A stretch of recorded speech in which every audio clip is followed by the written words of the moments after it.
రెండు విషయాలు చెప్పండి సార్. ఒకటి, సీట్ల పంపకాలపై బీజేపీలో అసంతృప్తి పారాచూట్ నాయకులకి ఇచ్చేస్తున్నారు అనేది నిజమైన బీజేపీ నాయకుల్లో ఒక అసంతృప్తి, కేంద్రానికి కూడా ఒక లెటర్ రాశారనేది నెంబర్ 1. రెండోది, పవన్ కళ్యాణ్ ఏదో ఈ మధ్యనే జగన్ని అతపాతాళానికి తొక్కేస్తా జగన్ అన్నారు. 21 స్థానాలతో పార్టీని ఆయనే అతపాతాళానికి తొక్కేశారు. 24 అంటే గాయత్రి మంత్రం ఏదో చెప్పారు, అందులో 24 అక్షరాలు చాలా గొప్పది అది ఇది అన్నారు. ఇప్పుడు 21కి ఏం సూత్రం చెప్తారు, ఏం థీరీ చెప్తారు? రెండు, బీజేపీ గురించి అటు జనసేన గురించి రెండు చెప్పండి సార్. ఈశ్వర్ గారు అందరికీ నమస్కారం. నమస్తే. బేసిక్ గా పవన్ కళ్యాణ్ గారికి 21 అనేది తప్పు. ఆయన లెక్క ప్రకారం 35, ఎందుకంటే 2 ఏళ్ల 14, 21 అసెంబ్లీ 14 ఓకే, 7 పార్లమెంట్ 7 అసెంబ్లీ నియోజకవర్గాలు. అది వాళ్ళకి 35, బీజేపీకి 52 ఆయన లెక్క ప్రకారం. కాబట్టి వాళ్ళకి అది తక్కువ అని అనిపించకపోవచ్చు. నా పాయింట్ ఏంటంటే భారతీయ జనతా పార్టీ ఆ లెక్కన వైఎస్ఆర్సీపీ 175 అసెంబ్లీ 25 పార్లమెంట్ ఇంటూ 7 వేసుకొని అవి కూడా లెక్కలు రావు.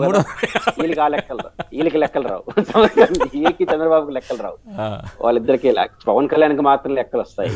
నా పాయింట్ ఏంటంటే ఫస్ట్ భారతీయ జనతా పార్టీ ఒక బ్లెండర్ మిస్టేక్ మరోసారి చేస్తాను. 2 కారణాలు చెప్తాను. ఒక కారణం ఏంటంటే ప్రాంతీయ పార్టీలు 2 బలంగా ఉన్నంత కాలం జాతీయ పార్టీకి కానీ మూడో శక్తికి అవకాశం ఉండదు. ఇది లాజిక్. ఇష్టాయిష్టాలు ఇక్కడ ఏం పనిచేయవు. 2 ప్రాంతీయ పార్టీలుగా ఉన్న జగన్మోహన్ రెడ్డి గారు, వైసీపీ, తెలుగుదేశం బలంగా ఉన్నంత కాలం మూడో శక్తికి అవకాశం ఉండదు.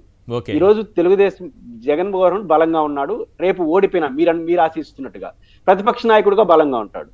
తెలుగుదేశం పార్టీ బలహీనపడుతున్న పార్టీ పవర్లోకి వస్తే మళ్ళీ బలపడుతుంది. కాబట్టి మళ్ళీ 2 పార్టీలు బలపడే వ్యూహానికి సహకరించడం అనేది పెద్ద బ్లెండర్ బీజేపీ. వాళ్ళు సహకరిస్తే అవుతుందా కాదా, దట్ ఈస్ డిఫరెంట్ ఇష్యూ.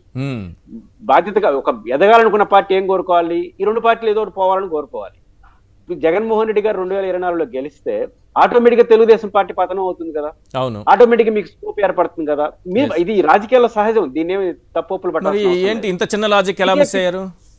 ఎందుకు బీజేపీ మిస్ అవుతుందో నాకు అర్థం కావట్లేదు. రెండో పాయింట్ ఏంటంటే నాకున్న అవగాహన వరకు, రాజకీయ పరిజ్ఞానంతో వరకు, పెద్ద పార్టీతో పెట్టుకున్న ప్రతి చిన్న పార్టీ నాశనం అయిపోతుంది రాజకీయంగా. పెద్ద పార్టీ మీన్స్ బీజేపీ దేశంలో పెద్ద పార్టీ కావచ్చు, రాష్ట్రానికి వచ్చేసరికి చిన్న పార్టీ.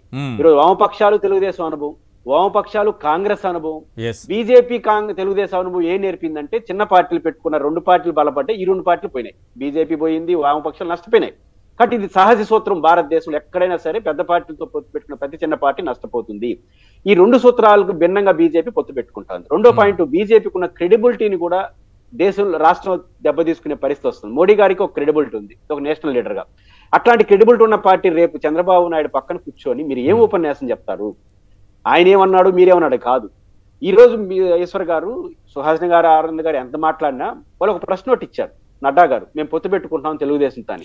ఆ ప్రశ్న నోట్లో ఎక్కడైనా 14 నుంచి 19 విషయం ప్రస్తావించారా? లేదు.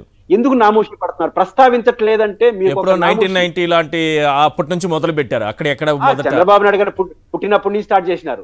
14 నుంచి 19 వరకు చెప్పుకోవడానికి కూడా భయపడుతున్నారు అంటే అది ఒక పీడకల్లాగా కనిపిస్తుంది మీకు.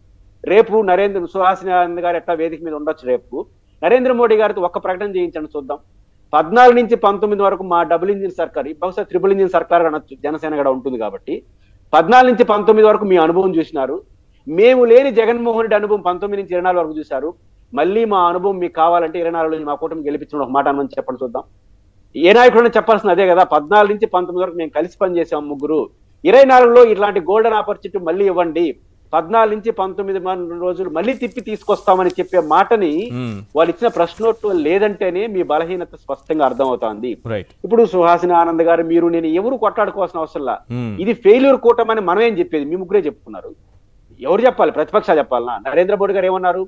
ఆంధ్రప్రదేశ్ హెరిటేజ్ కోసం కాకుండా సొంత హెరిటేజ్ కోసం చంద్రబాబు పనిచేశాడని నరేంద్ర మోడీ గారు అన్నారు. అవును, నరేంద్ర మోడీ గారు మోసం చేశారని ధర్మ పోరాట దీక్ష చంద్రబాబు గారు చేశారు. ఇద్దరు పాచిపోయిన లడ్డు తీసుకున్నారు, వచ్చారు, పోయారు, ఆయన చెప్పినాడు. మీరు ముగ్గురే చెప్పారు మాది ఫెయిల్యూర్ కూటమి, మోసపోయిన కూటమిని. మళ్ళీ ఆ మోసపోయిన కూటమిని మళ్ళీ తెస్తారా? లేదా కనీసం ఒక విజ్ఞత కలిపితే ఏం చేయాలి? ఆ రోజు తప్పు జరిగింది, మేము సరిగ్గా బిహేవ్ చేయలేదు, ఈసారి మార్చుకొని చేస్తామని నిజాయితీగానే చెప్పాలి. కాబట్టి క్రెడిబిలిటీ దెబ్బ తీసుకుంటున్నారు మీకు. రెండోది, ఒక విధి లేని పరిస్థితిలో ఈశ్వర్ గారు దేశంలో ఒక 10 సీట్లు 20 సీట్లు తక్కువ వస్తుందని భయం ఉన్నప్పుడు పొత్తు పెట్టుకుంటే అర్థం చేసుకుంటారు రాజకీయాల్ని. మీకు కాన్ఫిడెన్స్ గా ఉన్నారు కదా మళ్ళీ పెరుగుతాయని నేను నమ్ముతున్నాను, బీజేపీ 3వ సారి అధికారంలోకి వస్తుందని. మీకు అవకాశం ఉందన్నప్పుడు ఈ ప్రయోగాలు ఎందుకు తీరాలి? కాబట్టి ఇట్లాంటి ప్రయోగాలు రెండో పైపెచ్చు సుహాసిని ఆనంద్ గారు చాలా కాన్ఫిడెంట్ గా చెప్పారు, మళ్ళీ అభ్యర్థులు ఎంపిక చేసుకున్న తర్వాత మళ్ళీ మాట్లాడదామని. ఓకే, వాళ్ళకి కాన్ఫిడెన్స్ ఉండొచ్చు. పొరపాటున ఇప్పుడు సుందరరామ శర్మ గారు చెప్పిందే జరిగిపోతే, ఇప్పుడు సుహాసిని ఆనంద్ గారు ఒక మాట చెప్పుండొచ్చు, ఏమండి వాళ్ళు మా నాయకులండి, ఇస్తే మీకేంటి అభ్యంతరం అని చెప్పలేకపోతున్నట్టు అర్థం ఏంటి? ఇప్పుడు ఏదైతే సుందరరామ శర్మ గారు ఈ పేర్లన్నీ చెప్పాడో, ఎట్లండి మా నాయకులని చెప్పలేకపోతున్నారు? ఎందుకంటే వాళ్ళు బయట ప్రపంచంలో వాళ్ళకి ఎక్స్పోజ్ అయిన తీరు అది. అంటే నర్మగర్భంగా వాళ్ళ బాధని, అంటే డైరెక్ట్ గా నేను నాకు స్వేచ్ఛ ఉంది కాబట్టి మాట్లాడేస్తున్నాను, వాళ్ళకి ఆ స్వేచ్ఛ లేదనుకోండి. ఇప్పుడు సుందరామ శర్మ చెప్పి డైరెక్ట్ దబాయించుండాలి, ఏమంటే మా నాయకులు ఎట్లా అంటారు, వాళ్ళు మా అభ్యర్థులు చెప్పాలి. అటు చెప్పకుండా మళ్ళీ మాట్లాడదామంటారంటేనే ఇష్టం లేని పని. కానీ ఇంత అయిష్టంగా, ఇంత గందరగోళంగా ఏం పని చేస్తారు? పైపెచ్చు ఇంకొక సీరియస్ క్వశ్చన్ ఏమొస్తుంది, రేపు చంద్రబాబు నాయుడు గారు తెలంగాణలో ఎవరికి మద్దతిస్తాడండి? ఇది తేరాలి కదా. చంద్రబాబు నాయుడు గారు రేపు తెలంగాణలో తెలుగుదేశం పార్టీ శ్రేణులు గాంధీ భవన్ వరకు వెళ్ళిపోయినారు జెండాలు పట్టుకొని. వాళ్ళ జెండాలే, మళ్ళీ ఏరే జెండాలు కూడా కాదు. ప్రచారం చేస్తాడా తెలంగాణలో? ప్రచారం చేస్తే ఒక సమస్య చేయబోతారు. ఇప్పుడు వాళ్ళ శ్రేణులందరూ రేవంత్ రెడ్డి చేస్తారు, ముఖ్యమంత్రి కూడా మీకే ఆడ చేస్తారు వాళ్ళు. కాబట్టి ముఖ్యమంత్రి వాళ్ళతో బాగున్నాడు, మొన్నగడ పొగడుతున్నాడు రేవంత్ రెడ్డి గారు, చంద్రబాబు నాయుడు గారు. కాబట్టి ఆడపోయి వాళ్ళు తెలుగుదేశం చేస్తే ఇక్కడ మీ పరిస్థితి ఏంది, ఎంత బలహీనమైన అప్రోచ్ చేస్తుంది. కాబట్టి ఇంత గందరగోళమైన పరిస్థితి బీజేపీ లాంటి కంఫర్ట్ పొలిటికల్ పార్టీకి మీకు ఖచ్చితంగా గుదిబండ్ అవుతుంది. ఒక సెల్ఫ్ గోల్ వేసుకుంటున్నారు ఖచ్చితంగా. హిస్టారికల్ గా బీజేపీ ఒక్క మాటకి చెప్పండి మేడం, సెల్ఫ్ గోల్ వేసుకుంటోందా బీజేపీ?